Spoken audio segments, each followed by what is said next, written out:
Let me turn the conversation, if I could, to Apple. And most recently, and we talked about it this morning, is the stock getting a downgrade. It's one of the reasons why the NASDAQ is under the kind of early morning pressure that it is. And the news that Jony Ive was leaving, I couldn't think of anybody better, obviously, to discuss this than you, considering that Steve Jobs told you that Jony Ive was his spiritual partner, and you described it as in Ive Jobs met his soulmate.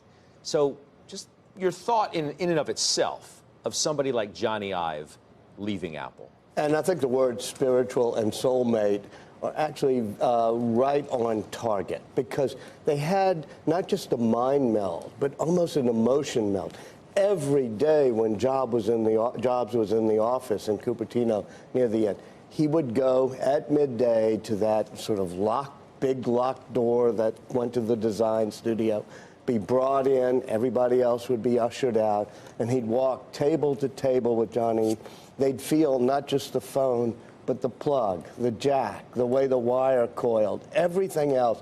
And Jobs, at his core, was a product person who loved Jony Ive. I think what you're seeing now is a company that knows how to execute pretty well, but it doesn't have at its core these two spiritual soulmates who just lived and breathed the beauty of products. Don't you think, though, that some of what Jobs had and what Ive has delivered at Apple has been transformed into Tim Cook in some respects? Tim Cook's been there a long time.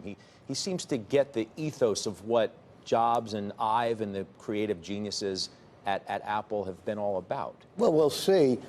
I think it would have been better to have the design chiefs report directly to him, the user interface chiefs report to him, for him to go to the design studio at least, once a week, better once a day.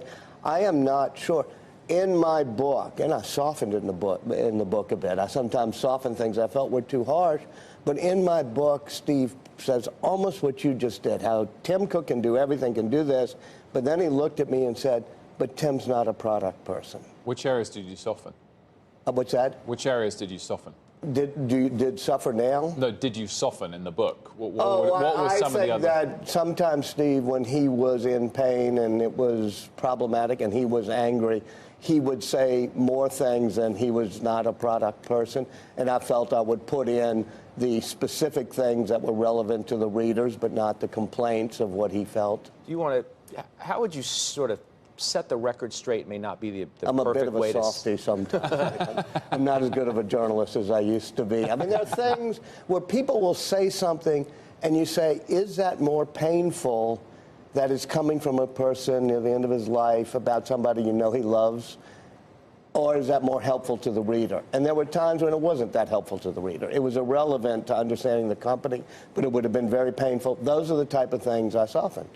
The stock, when the news broke, didn't trade off by all that much, and maybe that was a surprise to some. Should it be a bigger deal? The Wall Street Journal had two great stories, but a really great story about how Jony had checked out for the past 2 or 3 years, and I've known that. A lot of people have known that. I mean, he has, he bought Jim Clark's boat. He has Steve Jobs' airplane. He has these places in England, birthday parties, whatever, which he deserves.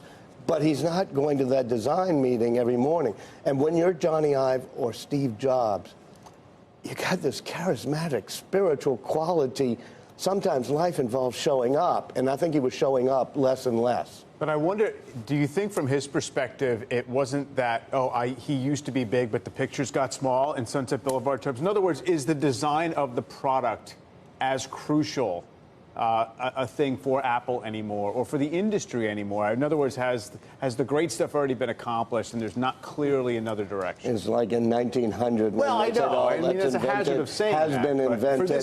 And no, there is really great stuff to be invented. In the past 15 years, the only great design Apple has done has been the Apple headquarters. And Jony Ive and Steve Jobs made sure they knew the curve of every piece of glass, because that wonderful round building, it doesn't have straight pieces of glass. Every piece of glass is that type of detail. Jony Ive, I think, was focusing on things like the new campus. I think that you could have created an amazing Apple TV, an end-to-end integrated product that was both the hardware and the software and the content, which is what Steve did in every other industry, from the iPhone to the iPod he went into. You could have created a camera that was truly an awesome piece of design. If I knew more design things I should have done, I'd be doing it myself. But Jony Ive and I think Steve Jobs would have figured out more design. What do you make of Cook pushing back on some of the reporting that was out over the last week about, Ive had grown disenchanted, the fact that Cook wasn't as much of a design or an innovation guy as he had hoped, and Cook came out and pushed back pretty hard against that. What do you think of that? Which he doesn't do often. He doesn't do that often. Pushed back pretty hard in an email to you all. He did not deny any specific thing in that article. He did not say you're wrong about that meeting, or you're wrong about that product, or you're wrong about Jony Ive not doing this, or you're wrong about Jony not being here. He said you're wrong because the article's wrong because it misunderstands the new culture at Apple. So I also found as interesting that Jony Ive didn't say a word. If you've read that story, it has what our friend Dr. Kissinger would say is the odious smell of truth, paragraph after paragraph.